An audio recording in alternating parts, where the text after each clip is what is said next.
Dentre os pedidos a serem feitos a Deus, nos ensinou o Senhor: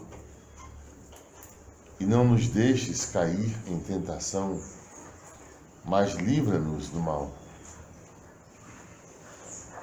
Ou seja, que eu não seja induzido à tentação, que do mal eu seja liberado, que ele não me prenda, que ele não me faça instrumento seu, representante seu, sobretudo induzindo-me a agir a partir de áreas que em mim não estejam suficientemente claras, não trabalhadas, não conscientizadas.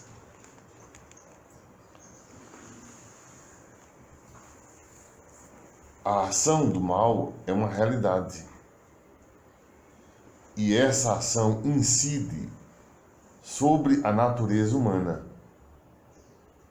nos pontos onde residem as maiores fragilidades.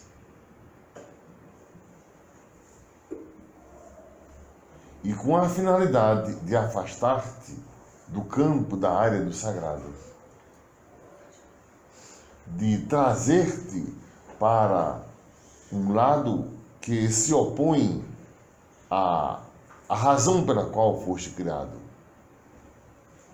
O que se opõe à razão pela qual foste criado é a eterna frustração. Ao contrário da plena realização, a eterna frustração é aumentar o número daqueles que se opõem ao bem, criando entraves a que ele se torne realizado. Isso é um aspecto, é um lado, eu diria, o lado espiritual do ser humano. O ser humano é também psíquico, é também corporal, físico. Essas áreas não podem ser ignoradas como sendo áreas estanques, que não tivessem a ver umas com as outras, ou que uma sobre a outra tivesse prioridade. Pois depende do equilíbrio das instâncias que trazes contigo a tua melhor ou pior qualidade de vida. O inconsciente, portanto, é uma realidade. É uma realidade. O inconsciente é uma dimensão do sujeito que antecede ao próprio nascimento físico de uma criança. Ao nascer, a criança já encontra um sistema de valores sendo praticado. Ao nascer, a criança já encontra uma linguagem de símbolos, um mundo de significantes que aos poucos serão por ela apropriados. Algo é gestado fora, por um desejo dos pais. O que será, o nome que terá, como será educada, as perspectivas sobre, com quem se parece, nome a ser dado. Já encontra toda uma gramática sobre ela, que vai se inscrevendo sobre ela. E depois será pela criança, por ela, assumida como sendo sua.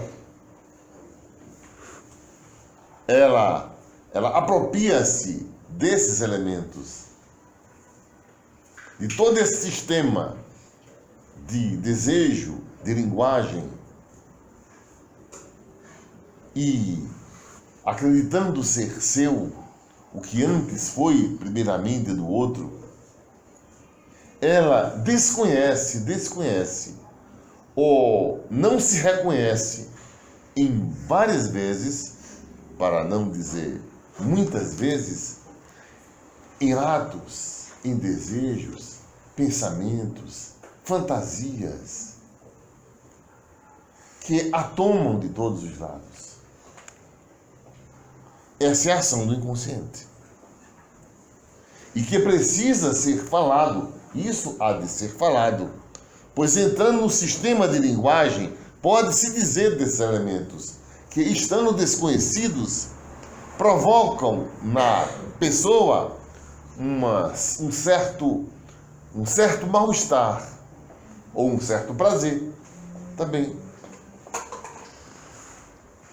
Mas um estranhamento, com certeza, de si mesmo para consigo. Eu não entendo o que se passa comigo. Por mais que eu tenha tentado, não tem havido resultado. Eu me percebo por vezes pensando, desejando o que no íntimo não é a minha vontade. É uma ação inconsciente. Em razão de toda uma gama de elementos, toda uma cadeia significante que antecedeu seu próprio nascimento. Isso é uma dimensão do inconsciente. E tudo isso incide sobre o corpo. E tudo isso tem decorrência em uma vida. E tudo isso altera ou não as relações uns com os outros.